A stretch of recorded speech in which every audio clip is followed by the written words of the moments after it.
네, 반갑습니다. 믿는 사람들은 넓게 넓게 고르게 고르게 신자 탕탕 평평입니다. 네, 드디어 헌법 펼칠게요. 우선 대한민국 헌법에는 전문이 나와요. 헌법 전문. 네, 앞전자 써서. 이 전문도 법적 효력이 있는 것이고 헌법이 개정될 때마다 중요한 내용이 들어가기도 하고 빠지기도 해요. 네, 그러나 불변에 고정돼 있는 중요한 그 헌법 전문의 내용을 앞부분에 담고 있습니다. 그 얘기 잠깐 하고 들어가야 될 것 같습니다.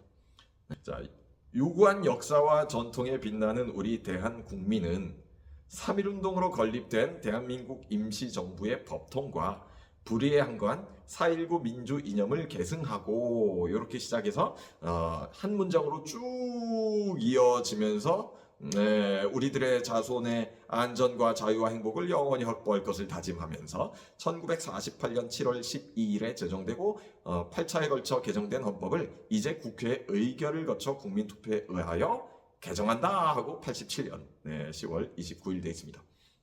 네. 뭐 또 다른 개헌 이야기들이 슬슬 나오기 시작하는 시점이긴 하죠. 네. 헌법 전문이 또 어떻게 바뀔지, 뭐가 추가될지 좀 궁금하긴 합니다. 그런데 일단 어떻게 시작하냐면, 유구한 역사와 전통에 빛나는 우리 대한국민은 이렇게 시작을 해요. 대한민국은이 아니에요. 이 오타가 아니라 대한에 살고 있는 사람들이 먼저 있다예요. 그러니까 지난 시간에 말씀드린 국민국가라는 것은 사회계약설에 의해 만들어지는 거잖아요. 사람들의 의지가 모여서 자 우리는 어떤 나라를 만들고 싶어, 너는 어떤 나라 만들고 싶어, 너는 어떤 나라를 꿈꿔, 우린 이런 나라였으면 좋겠어, 너도 그래, 나도 그래. 일반 의지가 모여듭니다. 그러면 이제 그것에 따라서 새로운 정부를 구성할 권리가 사람들에게 있다. 이것이 이제 사회계약설의 골조인데, 그렇기 때문에 사람들이 먼저 있다라는 것이죠. 여기 있는 사람들은 우리는 어떤 나라 만들 건지에 대한 우리 의지를 표출했어. 자, 그게 언제일까요? 우리 역사에서 그건 언제 일어난 사건일까요? 독립선언서를 낭독했던 그것이 굉장히 중요한 사건이에요. 자, 일단 굉장히 중요한 샘플 하나 갖고 올까요? 바로 미국입니다. 미국의 독립기념일은요 7월 4일이에요. 1776년입니다.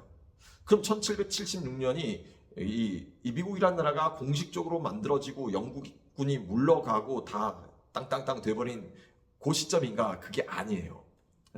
그때는 여전히 독립전쟁 중이었고 그러나 다시 뜻을 모으고 의기투합하기 위해서 필라델피아에 모여있는 사람들이 독립선언문을 작성하고 선언한 거예요. 그리고 나중에 이제 영국을 몰아내고 공식적으로 미국이란 나라가 출범하면서 우리는 언제 시작한 거냐? 그래, 우리의 일반 의지를 모아서 표출했던 그날이 우리의 시작이야 라고 하는 거죠.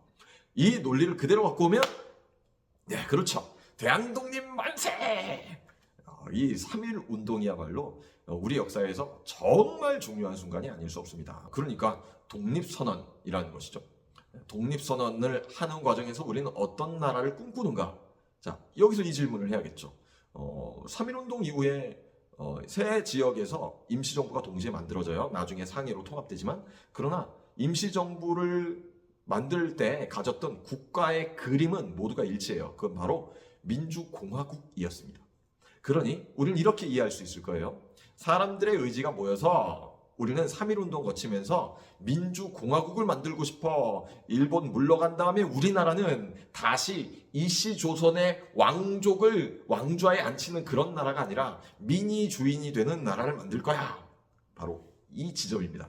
그것이 언제 나타났다? 3.1 운동. 그러니까 우리 헌법에 그걸 써놓은 거예요. 우리 대한민국 국민은 3.1 운동으로 건립된 대한민국 임시정부의 법통을 계승한다. 이게 그 뜻입니다. 그러면 또 이제 건국절 논란 또 나오죠. 일단 이걸 아셔야 돼요. 교회 안에서만 있으면 자꾸 이렇게 쏠려 있는 얘기를 들어요. 한국 사회에서 대부분의 역사학자들이 공유하고 있는 인식은 무엇이냐? 대한민국의 공식적인 시작을 임시정부부터 봐야 된다라는 거예요. 왜 그러냐면 만약에 48년 정부 수립 이후로 본다면 어떤 문제가 당장 생기냐. 48년은 38선 이남만 총선을 했어요. 38선 남쪽에서만 국민의 대표를 뽑았다고요. 그래서 헌법을 제정하고 정부를 수립했어요. 그러면 어떻게 되냐면 우리의 영토가 당장 문제가 돼요. 자, 그런데 대한민국 헌법에서는 우리 영토를 어떻게 규정하고 있냐면 헌법 제3조를 보면 대한민국의 영토는 한반도와 그 부속 도서로 한다. 한반도 전체를 얘기하고 있어요. 그 말인즉슨 이 말이 맞으려면 앞뒤가 맞고 맥락이 맞으려면 이 38선 이남에서 권력이 형성된 그 정부를 대한민국의 시작으로 봐야 된다라고 하면 모순에 빠집니다. 3.1운동부터 갖고 오는 것이죠. 대부분 그렇게 이야기를 합니다. 네, 그래야 우리 북쪽에 있는 동포들도 다 끌어안을 수 있잖아요. 그죠? 네, 우리 기독교인들은 평화로운 통일과 이 자유민주주의로 우리 한반도가 하나 되기를 원하죠. 그렇죠? 네, 그렇습니다. 대한민국의 시작을 3.1운동 임시정부부터 생각을 할 수 있어야 좋다. 네, 이 말씀을 드리고요. 두 번째는 이어집니다.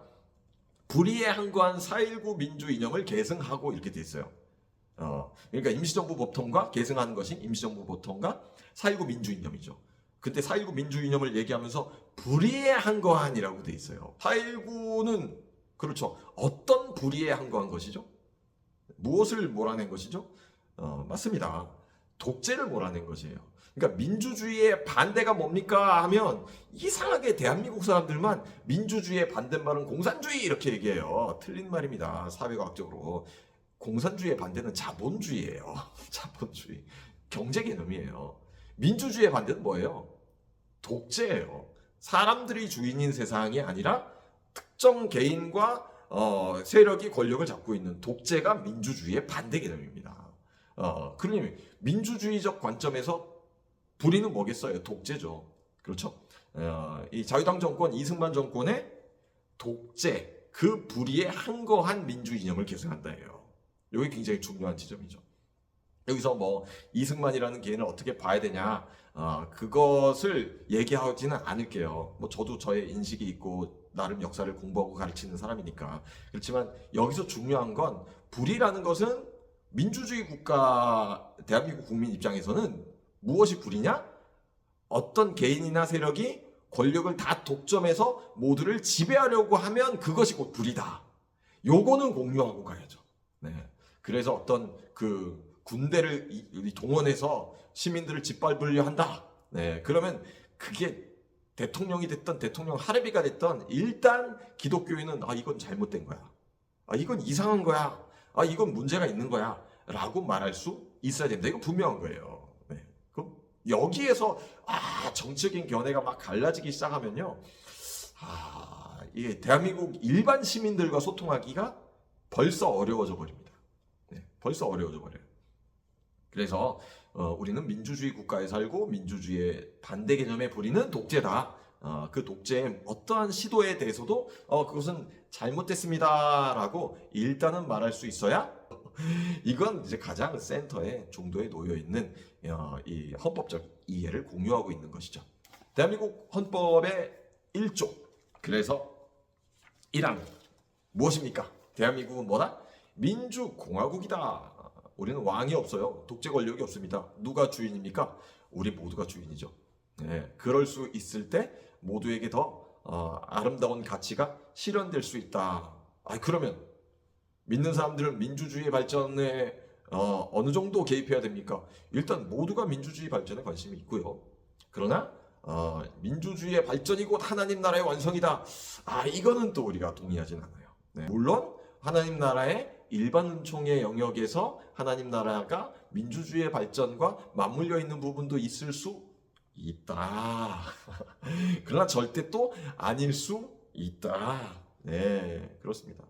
더 큰 하나님 나라의 일들을 추구하면서 예수 그리스도의 십자가 사랑이 우리의 만남과 관계를 통해 법의 시스템이 아니라 인격적, 사회적 영향력을 통해 나타날 수 있어야 되겠다. 민주공화국이기 때문에 너무나 자유롭게 이것을 할 수 있잖아요. 너무나 자유롭게. 그렇죠? 우리는 민주공화국이기 때문에 믿는 신자들이 너무나 자유롭게 우리의 복음을 얘기할 수 있어요. 그러면 이 기회를 아름답게 지혜롭게 사용해야죠. 그것입니다. 네, 이어서 다음 시간에 또 살펴보도록 하겠습니다.